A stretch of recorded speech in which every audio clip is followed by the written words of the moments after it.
Hola, ¿cómo está? Dios le bendiga. Espero que esté siempre muy bendecido, porque tenemos al Señor y como habíamos estudiado ayer, si el Señor está con nosotros, ¿quién contra nosotros?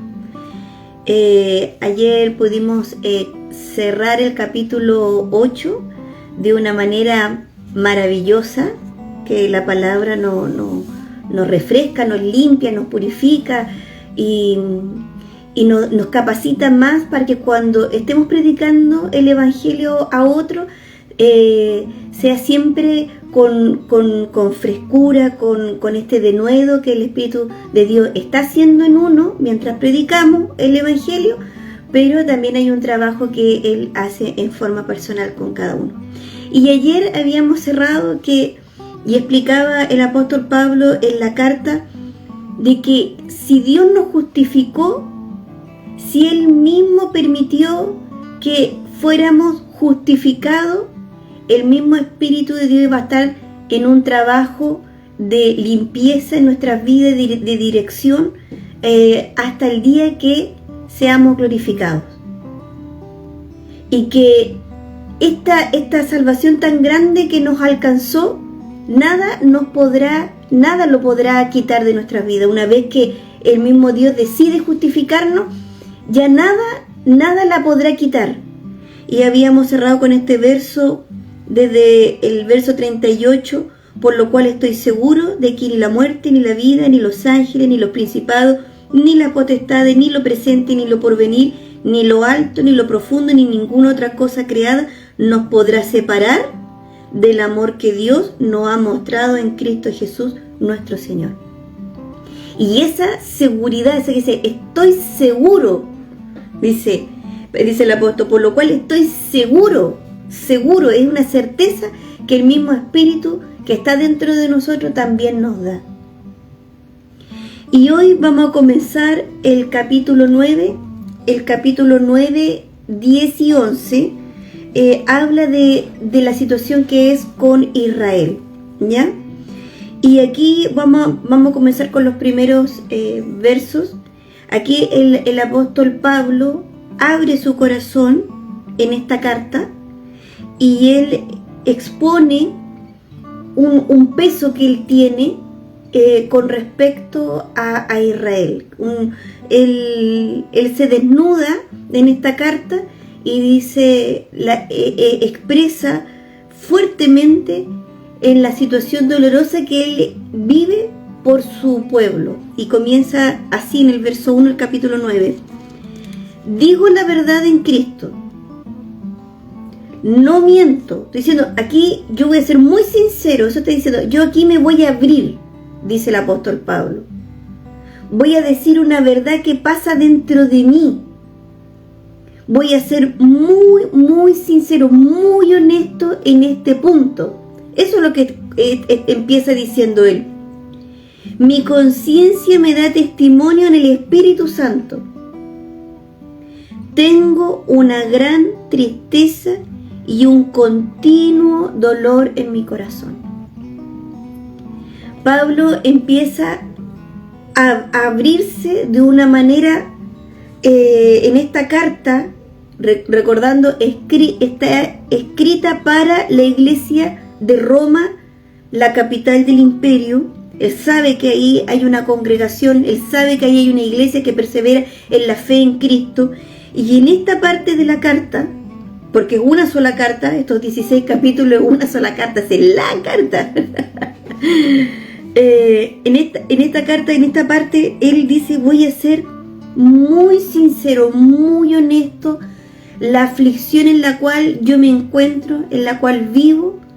Y él dice, tengo una tristeza y un continuo dolor en mi corazón.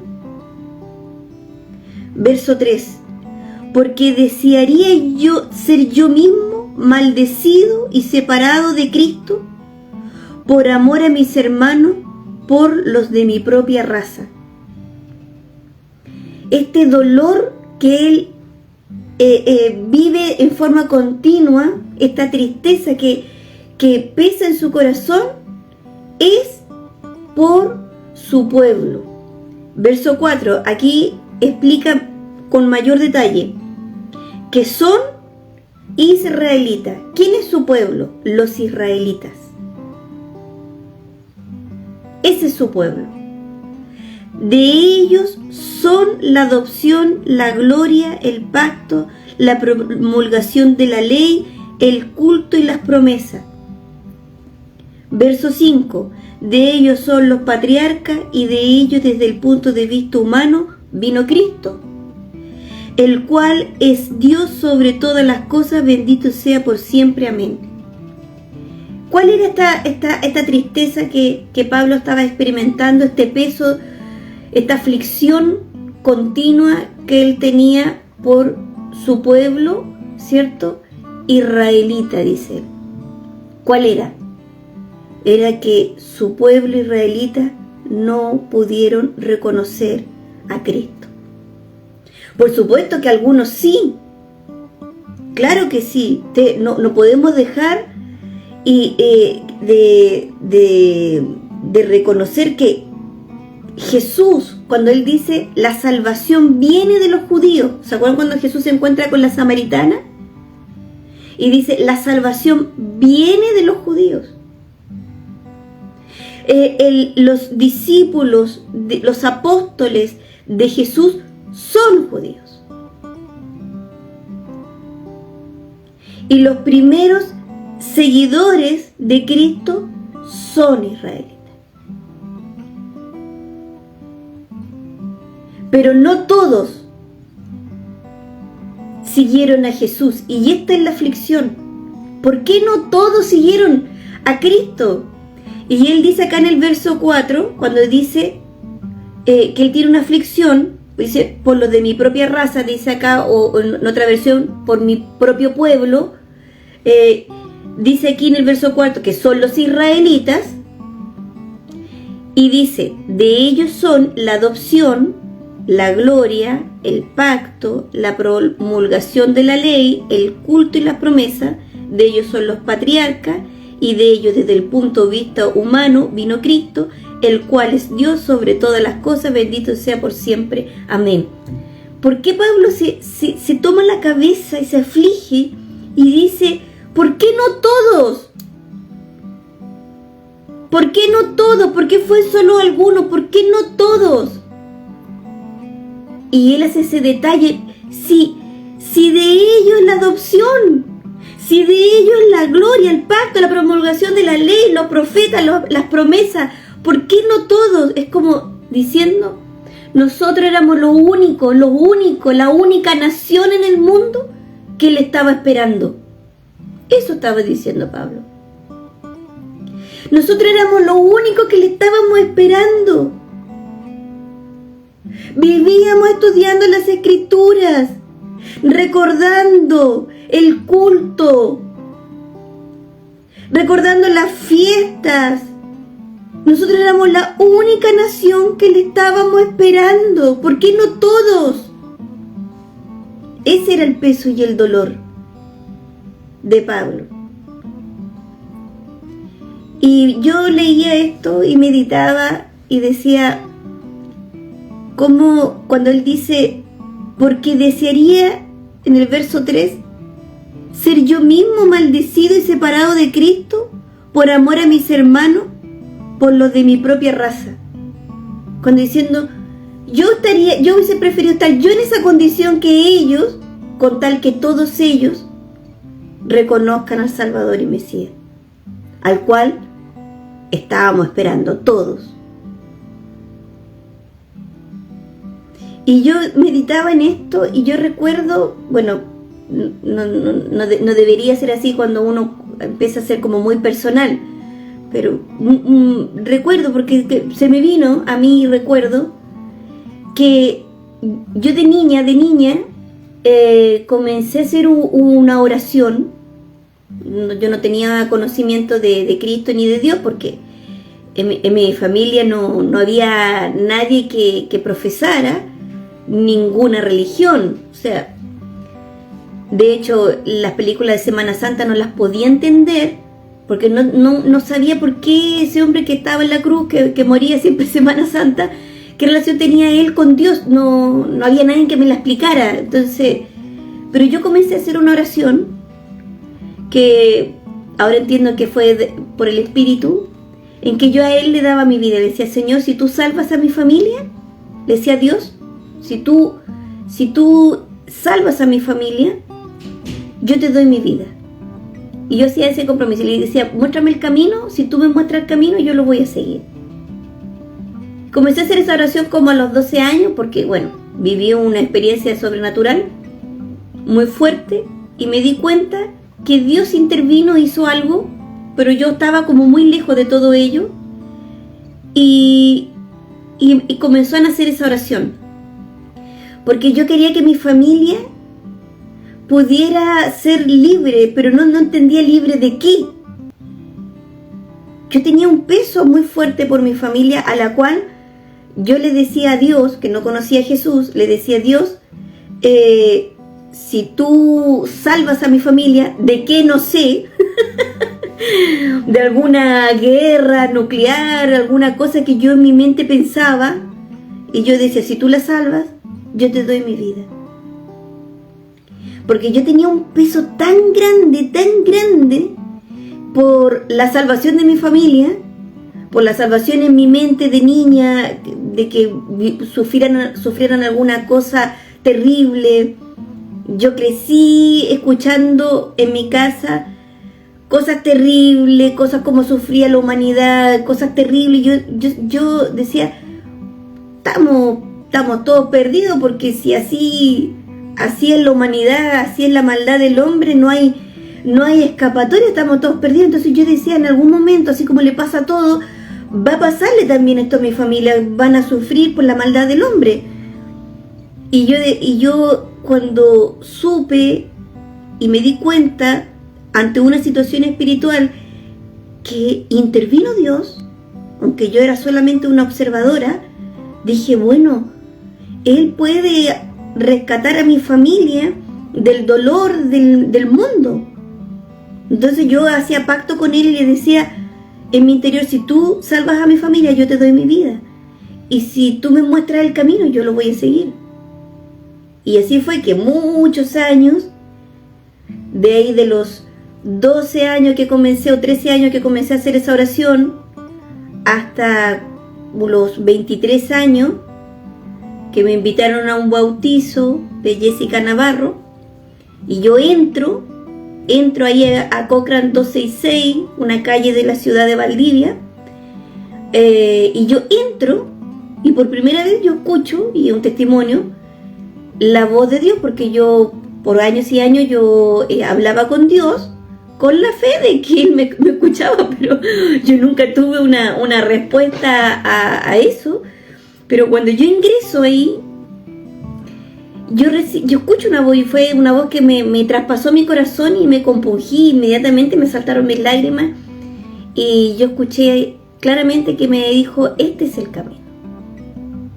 Y era algo tan íntimo, tan personal, una oración que yo a nadie le había revelado que yo hacía antes de dormir. Muéstrame el camino, si tú me muestras el camino, yo lo voy a seguir. Salva a mi familia, si tú salvas a mi familia, yo te doy mi vida. Y así fue como yo comencé el camino a Cristo, hasta el momento en que me convertí, porque de esa entrada al momento que me convertí pasó un tiempo. Entonces cuando yo leí este verso 3, la aflicción que tenía Pablo por los suyos, por los de su carne, por su nación, por los israelitas, como dice, que son los israelitas, y dice, de ellos son la adopción. Dice, pero ¿cómo se nos fue a pasar?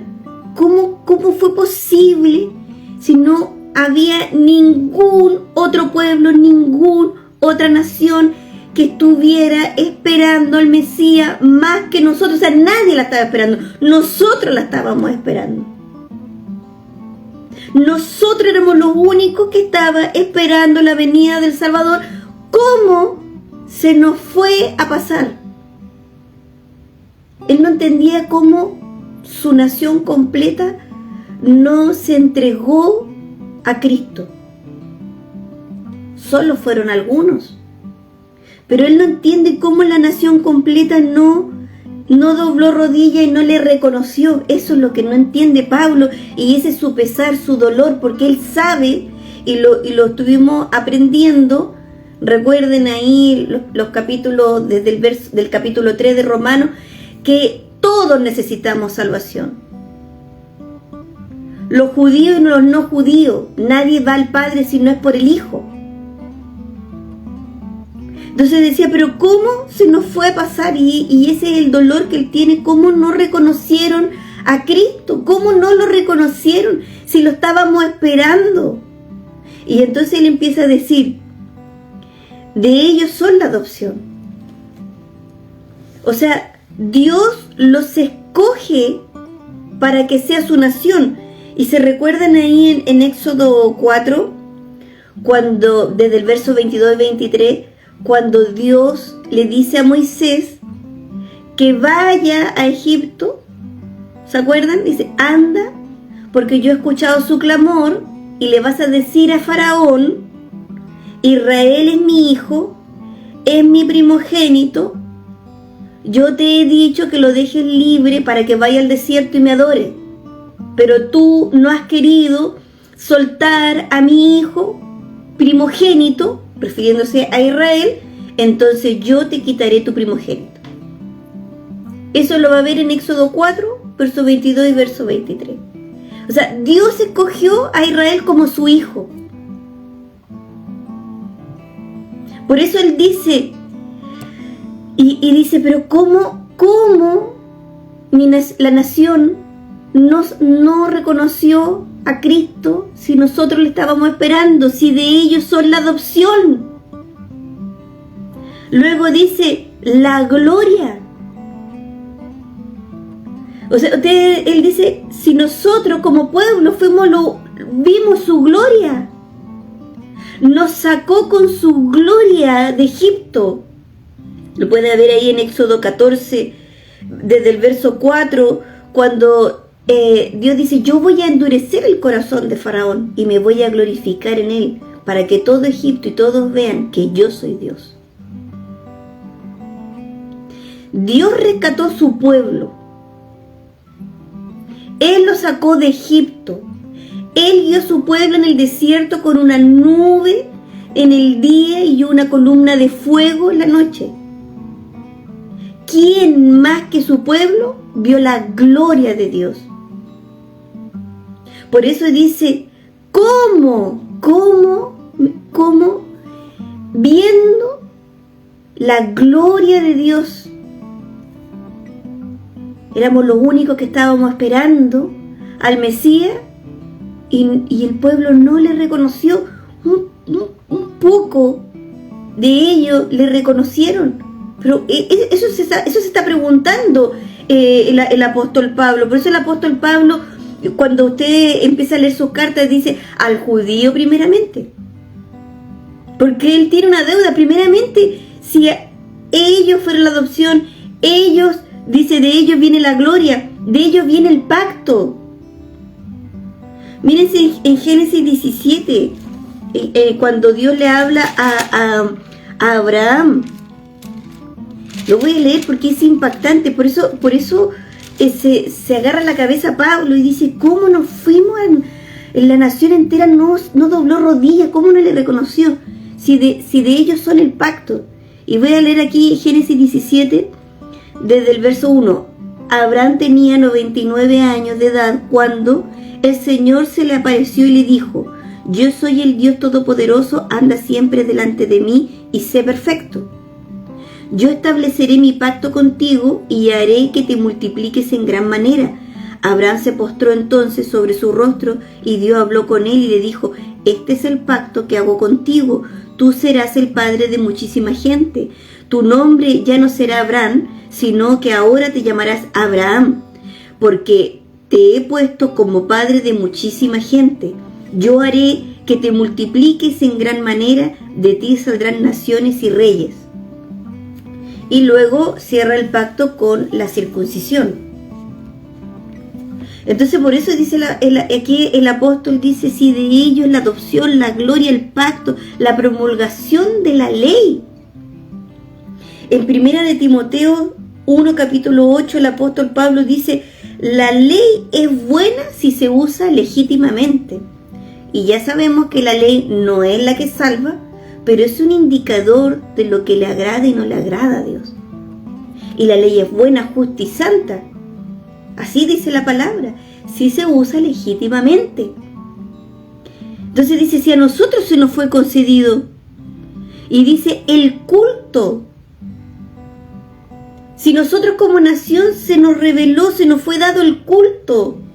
Dios resolvió el problema del pecado en el Antiguo Testamento, diciéndole, de esta manera me van a adorar. Esta es la manera que ustedes me van a adorar. Y van a sacrificar un cordero cada año por los pecados del pueblo. Y será así hasta la venida del Cordero de Dios, que va a quitar el pecado y va a redimir completamente el pueblo. Y cada año los israelitas sacrificaban el cordero, cada familia entregaban un cordero para perdón de los pecados, porque sin derramamiento de sangre no hay remisión de pecado. Si a nosotros se nos fue revelado el culto, lo practicábamos cada año. Cada año lo practicábamos. ¿Cómo no pudimos reconocer el Cordero de Dios que quita el pecado del mundo? ¿Cómo no pudimos reconocer al Cristo si nosotros éramos la única nación que le estaba esperando? El conflicto en que Pablo escribe la carta y abre su corazón, este es el dolor que yo tengo por los israelitas, por mi pueblo. Este es el dolor que yo tengo. Por eso él predicaba el evangelio primeramente al judío y luego al no judío. Él iba primero a la sinagoga, él iba a los suyos, ¿cierto? Primeramente, y algunos sí se convertían. Pero él decía, ¿por qué no todos? Y dice, si a ellos les fue revelado el culto y las promesas. ¿Las promesas de quién? De los profetas. ¿Se recuerdan de Deuteronomio 18:18 cuando Dios le dice a Moisés que le diga al pueblo, voy a enviar a uno, el profeta, uno como tú, Moisés, y yo le voy a pedir cuenta? Porque el profeta va a hablar de mi parte y yo le voy a pedir cuenta si no obedecen sus palabras, refiriéndose a Cristo. Por eso cuando le dicen a Juan el Bautista, ¿tú eres el profeta? O sea, ¿tú eres el Mesías? No, yo no soy, dice Juan Bautista. Entonces, o Isaías 11, desde el verso 1, 2 y 3, cuando habla, dice, un vástago saldrá de la raíz de Isaí, de la raíz de David, un vástago, y empieza a mostrar que él es el consejero, que él es,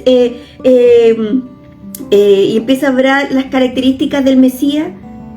O el mismo Jeremías 31:33, voy a hacer un nuevo pacto con mi pueblo, ya no estará escrito en piedra, sino en las tablas de su corazón. Por eso él dice, si de ellos vienen las promesas por los profetas, ¿cómo se nos fue a pasar? Verso 5, de ellos son los patriarcas. El pacto Dios lo hace con Abraham. Y de Abraham su hijo Isaac, porque de ahí viene la descendencia, y de Isaac a Jacob, a quien lo bautizó como Israel, príncipe, hijo, heredero,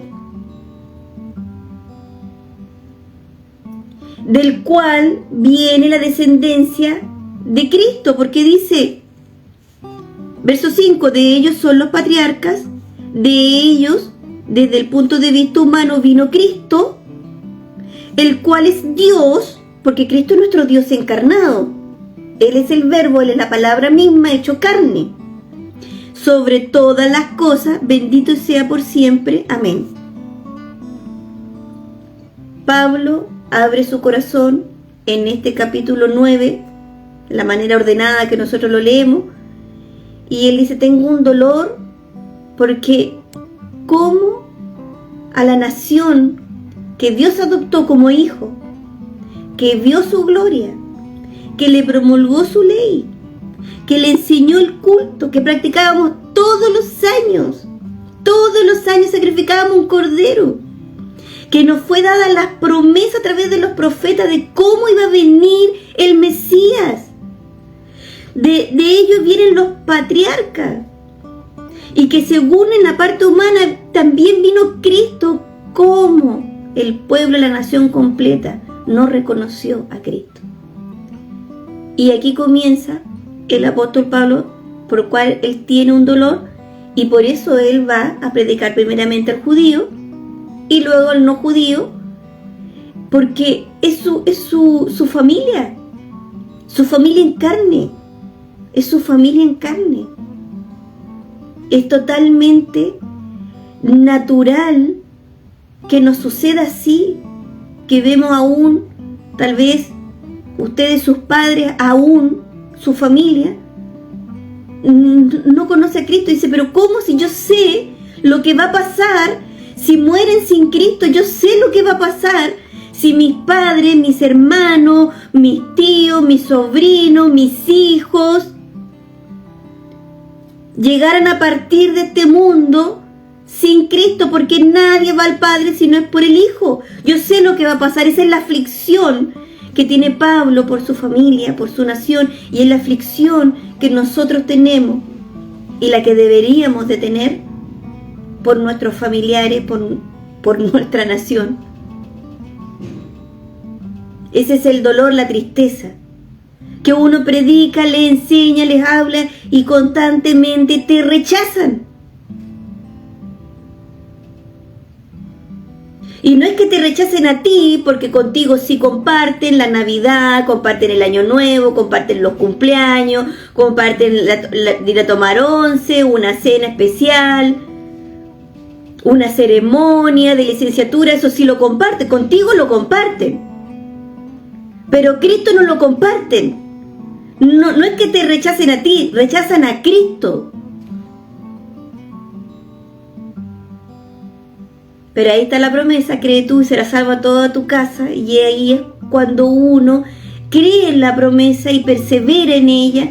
Pero eso no quiere decir que no dejamos de sentir este dolor. Y es por este dolor y por esta tristeza que todavía oramos por ello. Que todavía en la medida que nos van permitiendo le predicamos el Evangelio.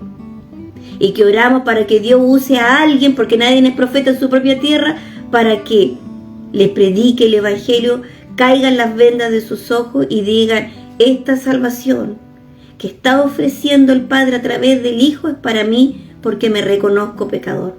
La salvación sigue siendo para los pecadores. Eso, hermanos, si esta palabra realmente le bendijo, bueno, gloria a Dios. Y si Dios lo permite y si así lo quiere, nos vemos el lunes. God bless you, shalom, Dios abençoe y recuerde que Jesús viene pronto por su iglesia. Maranata, hermano.